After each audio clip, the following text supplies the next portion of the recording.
right, so today we are going to go right into my argument for the possibility that we will not see another federal election in Canada. So, first, to begin driving my point home, we're going to switch over and watch a quick click here with Pierre Poilievre. Justin Trudeau is not a Liberal. It might surprise you to hear me say that. He's not a Liberal. The Liberals used to believe in liberty, and Conservatives believed in conserving it. That was the common sense consensus we had in Canada. Justin Trudeau does not believe in liberty. He believes in government control. He wants to control your money. He wants to control your kids. He wants to control the economy, control your speech, control your bank account. He wants to control everything. That is illiberal. It's the opposite of liberalism. I don't want to run your life. I want to run your government. And a government that does a few things well rather than a lot of things poorly, a government that minds its own business and lets people live their lives. That is the traditional... Okay, so he's got some interesting points there. As we look back, and going back to, let's call it 2021, when COVID really started to take a hold. Now, I'm one of the few people that's kind of willing to give any government a little bit of latitude. I want to err on the side of even just a shred of optimism and say that no government was genuinely prepared for the possibilities. Let's remove all of the conspiracy theories about bats and Wuhan and all the rest of it. If we just kind of isolate it and boil it down to an influenza virus that was spreading internationally with a potentially high death rate, the governments want to step in and do something to save everybody in their country from dying. Okay, so let's try and keep it as pure as possible. And as things were moving along, they started with the vaccines, and this is where things really started to gain some traction, and for me personally started to get a little bit frightening. Now, I analyze anything that I put in my body. That's just the truth. I don't eat processed foods. I don't drink soda pops. I don't drink anything that's been machined or processed, or at least I try not to. And even when it comes to simple medications like ibuprofen, I'm very, very regulated. I don't want to take these medicines, and that's just my policy. And I don't subject anybody that I know to my own personal policy. If you're all in for medicines and doctors and all the rest of it, go for it. And I wish you well. But my own policy is that I tend to be very reserved, and a lot of other folks were reserved. So as we were expressing our reservations, this is when the Trudeau policies started to get really wonky, because then anybody who was kind of holding out or wanted more information or wanted a bit more than just lining up and taking the shot. And again, I have nothing against anybody who's taken the shot or hasn't taken the shot. Then folks were being called racists and misogynists, amongst other things. And there were accusations that were being hurled at those who just wanted more information. And the accusations started getting worse and worse and worse and worse. And then the pressure started, and this is where I think people started to really dig in, because what I find is when you tell human beings they can't do something, then tunnel vision starts to set in, and I don't want to comply just because you said you can't do it.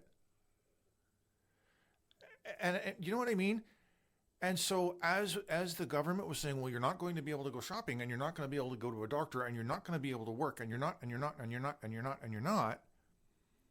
people started to, their backs started to go up, and resentment started to boil over, and we started pushing back as a people. So we saw the pushback. Then the key moment in Canadian history, as far as I'm concerned personally, is when the trucker convoy erupted. And everybody was kind of waiting for some kind of dialogue to occur between the Canadian government, Justin Trudeau, and the organizers of the convoy. Now, also, look, let's look back. And any time that there is a demonstration that happens in Ottawa, no Canadian leader wanders out onto the patio with a beer in their hand and says, "Hey man, like, what's up? Let's talk." The reality is that hasn't happened. It's never happened. They're allowed to protest. We are in Canada allowed to protest.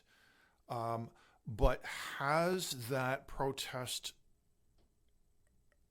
resulted in dialogue between the federal level leadership and the people carrying the signs? Well, not to my knowledge, and that's just the truth. But the reaction was what taught a lot of us a lesson, because at a key point, the federal government came in, disbanded them, and we saw some terrible things happen with the horses and people getting trampled and people getting the crap beaten out of them and all the rest of it. And I'm not going to take sides there, because I can give you an argument for both sides between the police and the protesters. The police did have a job to do. They were told by their superiors to do a job, and that job sucked. You, as a viewer watching this video, if your boss asks you to do something that sucks, 99% of us do the job to protect our job. We also had a situation where some of those police officers, they felt that they were in danger, and look, they were the minority in that group. So I don't want to spend a whole lot of time there, because the important thing about this video was the moment that Justin Trudeau reached into people's bank accounts without trial. Without trial. That was the moment that was a huge eye-opener for me, because in a democracy, in a free country, if you commit a crime, you are arrested, you stand before a judge, there is a trial. If you lose that trial, then there is a penalty. Financial fines, probation, prison, all of the things that are acceptable in Canada. But in that moment, there was no trial. Absolutely no trial. And the banks of individual people who had donated $20, $25 to the trucker convoys had their bank accounts seized. We learned a very powerful lesson in that day. And I believe that it was some say it was a mistake. When you watch the politics surrounding that moment, because it lasted, if memory serves, it lasted about 2 weeks and then he released it. But it was in that moment that, as far as I'm concerned personally, Justin Trudeau, he made a statement to Canada. And he told Canadian citizens, this is what I can do. If you don't play the game by the rules that I set out, this is how I will win. So as we moved and progressed out of there, what I've also started to notice is this man's ability to escape question. Trudeau is well known around the world for being a Canadian leader, or being a leader in general, that doesn't answer questions. I will encourage you to watch the videos on CPAC Canada where Poilievre is asking him questions, and Trudeau and all of the Liberals are completely avoiding answering the questions. There are no answers. And as of late, as the questioning is going on more recently with regards to the ArriveCan app, as well as the foreign interference in terms of our previous elections, and also the interference, the spying that was going on at the medical facility in Windsor, where those two Chinese officials had access to Canadian files and records. As questions are being asked of Trudeau specifically, he doesn't answer the questions. And that problem has now really, for me, has come to a point where I've realized now that he cannot be held accountable for the crimes that his government has committed. They've lost billions upon billions of dollars, and there is no punishment waiting for him. And the problem is he knows it. He knows it. It's like that. It's like that mafia crime boss in New York that went to jail a number of years ago. They called him the Teflon Don. It took them decades of arrests to try and put this guy in jail, and finally they managed to do it. But in the case of Trudeau, where he's the leader of a country, there is no way of putting this man in prison. I'm personally convinced that if he went out and murdered somebody tomorrow, he could find some way to justify it, and it wouldn't stick. So this is the kind of thing that frightens me about Canadian politics. It really genuinely frightens me. Like, how do you have a leader who has clearly shown no respect for the rule of law in the country that he's supposed to nurture? Like, how do you get rid of corrupt leadership in Canada? And according to everything that I've read so far, unless he does something that directly threatens Canada, and as most of our laws are, that's open to a massive interpretation, there's nothing that can happen to this guy. So a few of the other things that I've been watching is Bill 136. So Bill 136 is a law that was introduced back in November of 2023. It hasn't passed into law yet. It's only on its first reading. But what this law does is it eliminates Christians from believing and speaking about Christianity. Okay, now it's not just Christians, because technically Islam and any other religion or faith that has a book or a text, you're not allowed to use that in a defense. Okay, so meaning this, I decide that I'm going to kill myself under the MAID program, and maybe you're a Christian or maybe you're a Muslim, and you want to come and talk to me based on your faith about preserving my life. Well, I can take offense to that, take exception to that, and I can have you arrested. Where in our Constitution, in our Bill of Rights as Canadians, we are allowed to believe in a God, to believe in a text. It's a fundamental right. It is in the Canadian Constitution. Now, this law doesn't amend it, but it's a law, and it's an enforceable federal level law. Okay, so now, should this pass, we've taken away a fundamental right, which will shut down the church in Canada as we know it pretty much overnight.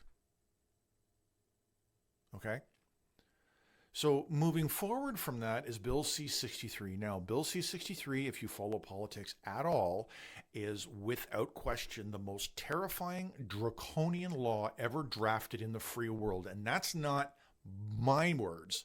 I have heard that said from lawyers all over the place in numerous countries on internet, that this is the most authoritarian law ever created. I can put you into jail because I think you might offend me in the future.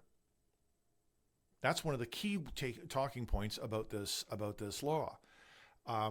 Any hate speech, and you really need to look at the law and you need to read the law, because what's constituted as hate speech is if I am offended or put out in any way, I can say to a judge that was hate speech. Well, now we live should this pass, now we live in a nation where we're afraid to talk. We can't talk. We can't say anything. We can't. Okay, so let's go to Danielle Smith. So Danielle Smith, back in late February of 2024, passed a new law that was dealing with the transgender transitioning issues. Okay, and if you follow politics, you heard about this, but she has stopped operations. Gender-based operations, breast removal, genital removal, what have you, for minors. And she's also said that no puberty blockers are allowed for minors. I didn't realize that puberty blockers actually are sterilization. It's castration. So if I was in the woke transgender community and I decided to receive that as hate, then I could file charges against Danielle Smith, and, well, you can only guess what would happen from there. Based on the way the laws are going, there would be no protection for elected officials. So that's the main basis of my argument towards the fact that I personally don't believe that we will ever have an election in Canada again. As we move forward and we look at the fearlessness of Justin Trudeau and his Liberal government, they're not having to answer questions. They're not having to justify their position. They are able to pass and introduce laws that are draconian, and they are passing laws that are savagely severe, hate speech, that can put you in prison for the rest of your life. Okay? That's in Bill C-63. Then, as the woke army wakes up and realizes that they can then target key political people, if not entire parties, as well as religious groups, this removes the competition. Imagine Pierre Poilievre going to prison. Who's going to lead the party? Conservatives have indeed in Canada drawn a line between the right and the left. They have made their thoughts very clear when it comes to especially the transgender community. That's changing very, very fast. And do you think that the left would not use these laws to their advantage to shut down the opposition? Answer the question for yourself. Don't answer it to me. I would love to know what you think in the comments. I would love to see your opinions. I would very much love to see what you guys think. And more than that, I would love for you guys to post an argument that I am completely out to lunch on this, because I really do hope I'm out to lunch. I really do, because if I'm not, then within the next year and a half, the face of Canada will be completely unrecognizable. Now, I want to leave you with one last thing. This is an interview with Justin Trudeau. He is at Trenton Air Force Base in Trenton, in Ontario, a couple of days back. And this is in response to the new bill, the new budget that's coming out. And a reporter noticed there was an interesting piece of verbiage that was put in the budget, and the question is why was it put in the budget?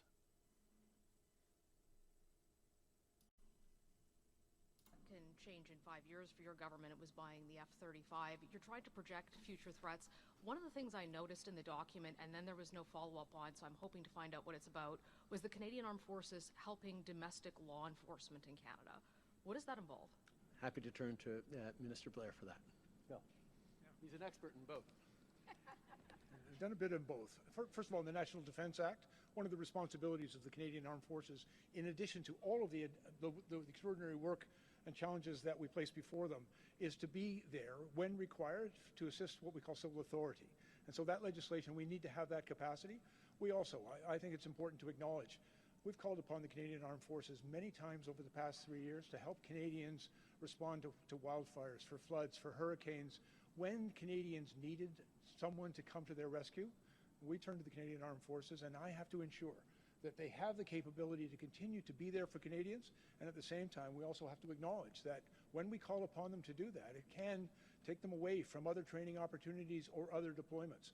And so growing the Canadian Armed Forces, making sure they have that training and capability to always still be there for Canadians is an important responsibility. Thank you. That concludes today's press conference. So that was the very end of the conference. And this is where I now go, really, for me, on high alert. The why. So Bill, they talked about the fact that the Canadian forces are available per Canadian law to help out in times of emergencies, forest fires, all of this stuff. Why do they need to add legislation about the Canadian forces helping local police? If it's already been available, okay. If it's always been available, already been available as an option for deployment, why do they need to add it? Why?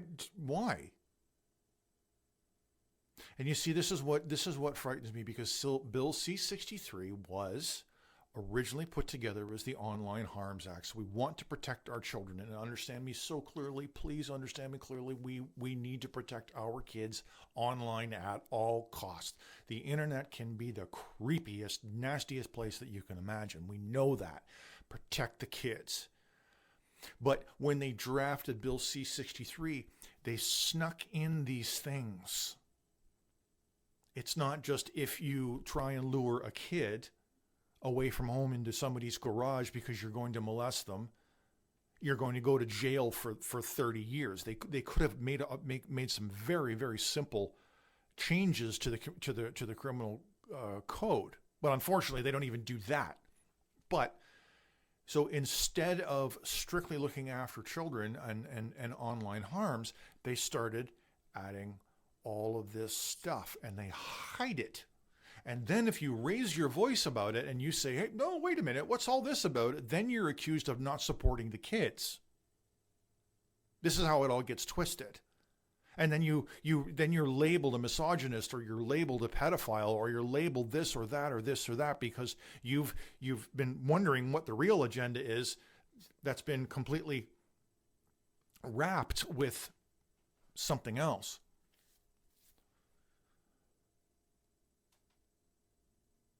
I encourage you, as you move forward, ask why. When you see something in the news, ask why. And I will encourage you over and over and over again, as a Canadian citizen, go to CPAC and watch the videos, because this is where the real conversations occur.